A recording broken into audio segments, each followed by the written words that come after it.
This channel does not promote any violent, harmful, or illegal activities. All content provided by this channel is meant for an educational purpose only. Suvendu Adhikari তিনি তৃণমূল কংগ্রেসকে উত্তরবঙ্গ বিরোধী বললেন। তিনি বললেন যে তৃণমূল কংগ্রেস উত্তরবঙ্গের জন্য কিচ্ছু করেনি, বিজেপি ক্ষমতায় আসলে উত্তরবঙ্গের উন্নয়ন হবে।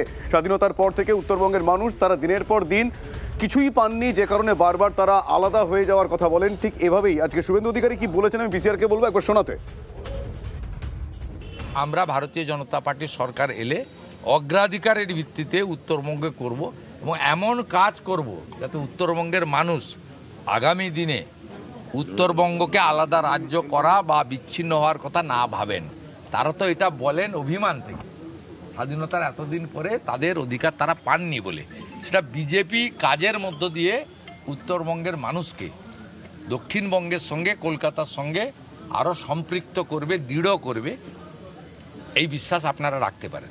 নতুন করে ভোটের আগে ঢপবাজি মারলেও এখানকার লোক জানে যে মমতা বন্দ্যোপাধ্যায় আদ্যপান্ত হিন্দু বিরোধী, উত্তরবঙ্গ বিরোধী। তার আমলে কাজ পাওয়া যায় না। অর্থাৎ এখানকার লোক 2014 সাল থেকেই বিজেপিকে ভোট দিচ্ছে। 2019-এ বেশি করে দিয়েছে, 2024-এও দিয়েছে। আগামী দিনে এই এলাকায় ভারতীয় জনতা পার্টি শতকরা 80% ভোট পেয়ে নির্বাচিত হবে এবং ভারতীয় জনতা পার্টির সরকার এলে আমরা উত্তরবঙ্গের উন্নয়নে অগ্রাধিকার দেব। আমাদের স্লোগান এটাই থাকবে, হাতে কাজ, পেটে ভাত, মাথায় ছাদ। এটাই ভারতীয় জনতা পার্টির অঙ্গীকার। বিরোধী দলনেতার এই মন্তব্য তৃণমূল কিভাবে দেখছে আমি একটু রিয়াকশন নেব। এই মুহূর্তে আমার সঙ্গে টেলিফোন লাইনে রয়েছেন তৃণমূল মুখপাত্র পার্থপ্রতিম রায়।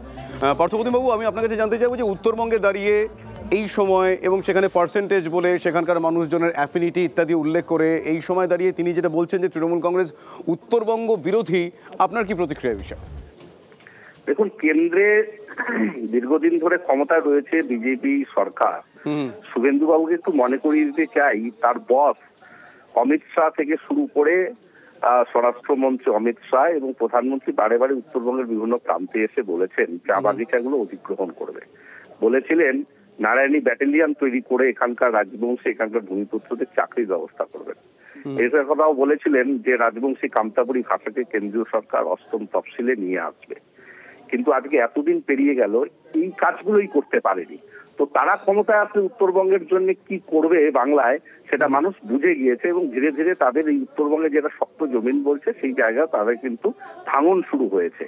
এবং সার্বিকভাবে আমরা যদি লক্ষ্য করি যে উত্তরবঙ্গকে বঞ্চনা করছে কেন্দ্রীয় সরকারই। আজকে উত্তরবঙ্গে এই যে বন্যা বিধ্বস্ত হয়ে গেল, যেখানে গুজরাট বা বিজেপি শাসিত কোনো রাজ্যে যখন হয় তখন এত প্যাকেজ দেওয়া হয়, কেন উত্তরবঙ্গের জন্য স্পেশাল প্যাকেজ তারা দেয়নি? কেন এখানকার রেল ব্যবস্থাকে আরো আধুনিকরণ করছে না? এই লালমনির হাট হয়ে গীতালদা হয়ে কলকাতার যে রুট করবার কথা ছিল সেটা কেন এখনো হয়নি? এই প্রশ্নগুলো আমরা শুভেন্দু বাবুকে করতে চাই যে কেন্দ্রীয় সরকার থাকা সত্ত্বেও আপনারা এই কাজগুলো কেন করছেন না? বরং মমতা বন্দ্যোপাধ্যায়ের সরকার বাংলায় উত্তরবঙ্গের জন্য স্পেশালি বেশ কিছু কর্মসূচি পদক্ষেপ গ্রহণ করেছে। আজকে উত্তরকন্যা থেকে শুরু করে এখানকার রাজবংশী। ধন্যবাদ পার্থপ্রতিম বাবু, ধন্যবাদ।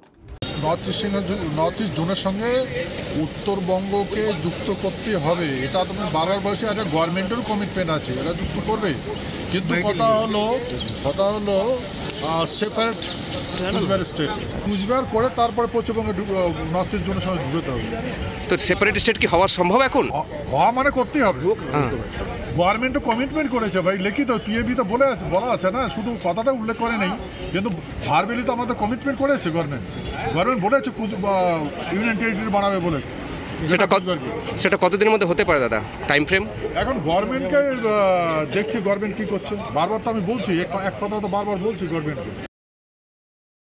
বিধানসভা নির্বাচন আসছে বলেই তো এই কথাগুলো বিজেপি এই কথাগুলো নতুন করে তারা উত্থাপন করলো। বিধানসভা নির্বাচন যদি 2026 সালে বা 1 বছর পরে না থাকতো তাহলে এই কথাগুলো বলতো না। এটা তো কোনো পারফরমেন্স নাই বিজেপির, কোনো এতজন এমএলএ আছে, এতজন এমপি আছে, তাদের কোনো পারফরমেন্স নেই। কিন্তু তারা এই কথাগুলো বলেই কিন্তু উত্তরবঙ্গে ভোট পাচ্ছে। তো এবারও দেখেছে যে যদি এই প্রশ্নটা তোলা যায় ভোটের আগে তাহলে ওদের রাজনৈতিক ফায়দা হতে পারে। আসলে ওদের কাছে এখন অন্য কোনো রাস্তা নেই। পশ্চিমবঙ্গের মুখ্যমন্ত্রী মমতা বন্দ্যোপাধ্যায়ের জনমুখী প্রকল্পগুলো মানুষকে এমনভাবে স্পর্শ করেছে যে সেখান থেকে বেরিয়ে ওরা জিতবার কোনো সম্ভাবনা ওদের নেই। উত্তরবঙ্গকে ভাগ করার যে ব্যাপারটা, সেটা হচ্ছে ওই একই ব্যাপার।